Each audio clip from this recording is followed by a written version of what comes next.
Magandang umaga Pilipinas and welcome back sa ating channel, Jin Juana Patindol. So ating pag-uusapan ngayong umaga mga kaibigan, mga kapatid, lalo na sa ating mundo ng mga vlogger, mundo ng pag-YT. So ang ating talakayan ngayong umaga mga kaibigan, mga kapatid is ang pamamahala or ang pamumuno ng tunay na leader. So tayo po ngayon ay naghahanda sa 2022 elections. Kung atin pong mapapansin, nagiging perfect tandem po ang Marcos-Sara. So sana po is makakasundo ang dalawang panig na talagang Marcos po ang magiging presidente at saka Sara ang magiging vice president. At saka kung atin pong napipili, kung mamarapatin po is nandyan po sana si Rapi Tulfo, isa sa mga senators na napili, at kung sino pa, kung sakaling gustong tutulong, andyan si Willie Revillame, at isama na rin natin si Maharlika Cans. So napakaganda din po na tawag ito, isa pong serbisyong publiko ang kailangan. So andyan po si Miga shout out Maharlika Cans. So ayan, isasama natin si Maharlika dahil po sa kanyang katalinuhan at saka sa kanyang patuloy na paglalaban ng ikauunlad at ikakabuti ng ating bansang Pilipinas. So isa lang po yaman lamang sa ating mga napapansin dahil po sa tulad sa ating mga OFW na isa pong kung mamarapatin po sana na mabigyan tayo ng magandang leader na tulad ni halimbawa ni Maharlika Cans, dahil po may boses ng ipaglalaban. So kita mo talagang ang tapang-tapang niyang mga kinakalaban ang tiwaling pamamahala ng ating mga nasa panunungkulan. So kung inyo pong mapapansin, may mga terms po siyang ginagamit or sa kanyang pagbablog na binubuljak or pulang lipstick or kung ano man ang kanyang mga ano ba yung term niya na ngal-ngal ng ngal-ngal, kuda ng kuda, dakdak ng dakdak. So ayan, ang dami-dami niyang term na talagang maganda naman din po siyang pakinggan kahit papano dahil nasusubaybayan naman po natin ang kanyang channel na medyo nagpapahinga po tayo. So again mga kaibigan, mga kapatid, miga shoutout dyan kay Maharlika, miga shoutout dyan kay Kasangkay, miga shoutout Kaka Coffee. So uulitin ko mga kaibigan, mga kapatid, isa po akong Marcos loyalist. Although po hindi po ako masyadong naka-enjoy ng ilang, siguro 3 elections na ang nagdaan kasi nga nandito po ako sa Dubai. So ang nangyayari po nung last election ni sino ba yun? Ni Noy, hindi na po ako nakaboto 2016. So 6 years po ba yun? So 2010 ang election. So nandito na po ako 2008. So ang last po nating na bago tayo umalis na Pangulo is si sino ba yan? Si Gloria Macapagal Arroyo. So ayan po, atin pong balik tanawin, ating balik pag-uusapan ang mga ilang pangyayari at saka namimili tayo o naghahanap tayo ng posible nating iluluklok sa 2022 elections.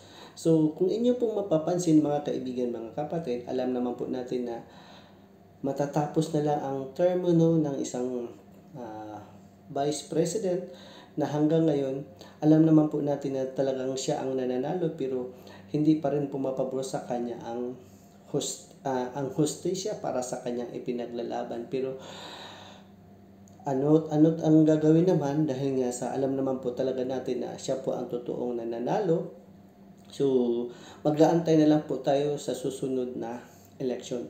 Kung hindi po siya binibigyan ng pagkakataon na maupo ngayon, so kailangan natin isigaw sa taong bayan ng mamamayang Pilipino na Bongbong Marcos ang karapat-dapat.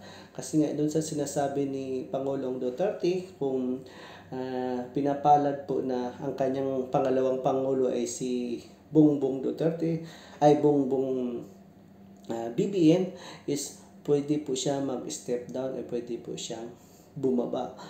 Kasi po, nakikita ko po ang vision o ang plano ng ating mahal na Pangulong Duterte na kung sakasakaling siya po ang tatayo, ibibigay niya ang kanyang posisyon bilang president at saka siya yung magiging vice president para po tuloy-tuloy na po ang kanyang panunungkulan at saka maibalik na kaagad ang at may sakatuparan ang mga huling habilin ng kanyang yumaong ama. So yun po ang magandang vision sana na gagawin ng Pangulong Duterte kung binibigyan po sana ng pagkakataon na hindi nga siya nalugaw or hindi po siya na daya. So ngayon, pagkakataon na po talaga natin na bawiin. Alam naman po natin ang katotohanan doon sa sinasabing nakaw. So ang sinasabi nilang nakaw, kung mayroon pong nakaw, yung mga nagdaang administration, yun po ang tunay na mga magnanakaw. So yun po ang tunay na pagnanakaw at saka pandarambong, pandaraya, lahat na. So kung atin pong balikan, so tulad ng ngayon, alam naman po natin na ang totoong nanalo is si BBM nga, pero hanggang ngayon hindi pa rin bumabawa sa pwesto ang pangalawang pangulo. Imbis na siya yung tumulong katuwang ng president, ngayon humahanap siya ng paraan para hindi siya makapagbigay ng kanyang ayuda or kanyang suporta doon sa ating pangulo, dahil nga gusto niyang siya yung tingalain. So, buti na lang hindi po siya binibigyan ng pagkakataon na pumorma. So, ayan guys, mga kaibigan, mga kapatid. Sana po inyong nagustuhan ng ating pag-share sa umagang ito, lalong-lalo na sa ating paghahanap at pagpipili ng 2022 elections, kung sino ang karapat-dapat at iboto sa pagiging presidente at saka sa pangalawang pangulo, at saka pipili tayo ng mga taong action agad, walang kinikilingan, yung parang serbisyong publiko, yung totoong may malasakit sa taong bayan. At kung sakasakali po na mabigyan pagkakataon si Pangulong BBM, sana po una po niyang gagawin is maisakatuparan yung huling habilin ng kanyang ama para po maranasan na natin ang magiging tiwasay na bansang Pilipino, pagkakaisa, maunlad at lahat na.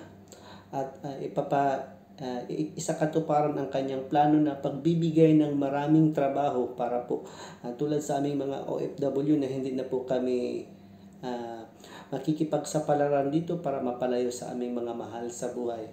Mga kaibigan, mga kapatid, kung inyo pong nagustuhan ng ating pag-share ngayong umaga, sana po is magbigay kayo ng comment, share, like, and subscribe my channel, Jinjuana Patindol. Please follow, like, and share, and click the notification para magiging updated po kayo sa ating mga susunod na vlog.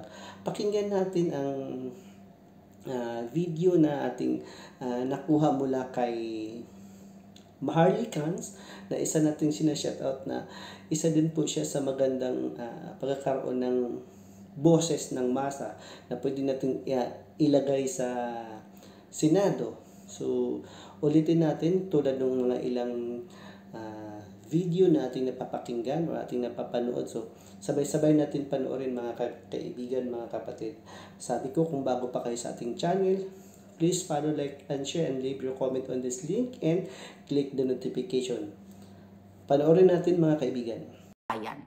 Mag-unite sa Kongreso, makikipagsundo doon sa Kongreso, sa Senado, so they can work together for a better Philippines. Exactly na sinabi ni Bongbong Marcos na gusto niya magkaroon ng better Philippines. Bilang isang leader, dapat binibigyan din, mayroon din kakayahan, okay, ang isang leader na magkaroon siya ng pagpapahalaga sa history ng ating buhay, sa history ng ating pagiging Pilipino. Kasi part ng buhay natin lahat, whether you're Filipino or not, buong mundo, ay yung history perspective natin. Kung ano tayo. Which is, yan ang pinaglalaban ni Bongbong Marcos sa kabila ng pagbabatikos sa kanila, pagbibintang na sila ay magnanakaw ng ganito, ng ganyan.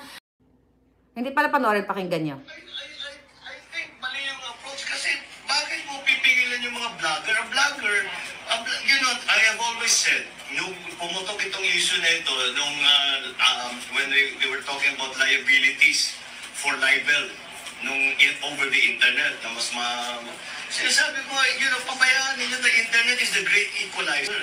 Kung ayaw mo, halimbawa, may nagpa-vlog. Sabi, pag binasa mo yung vlog, sabi, puro naman kasinungalingan to, di mo basahin. Parang pabayaan, that is an opinion. That is somebody's opinion. Everybody is allowed to express their opinion.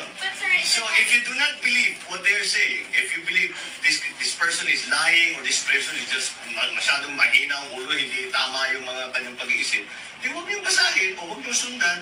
Pakinggan ninyo yung alam ninyo na marunong. So, but you have to allow people to express themselves.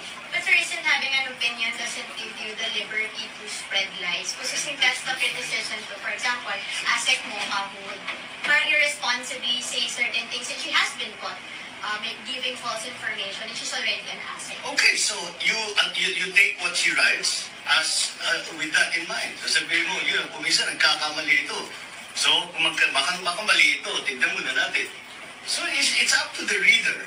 It's up to the consumer to assess kung yung vlogger ba ay may sinabi pa talaga ito o wala, ay araw-araw binabasa ko. 1969 dahil ang hangarin ng ating gobyerno ay magkaroon ng 100% electrification sa buong Pilipinas.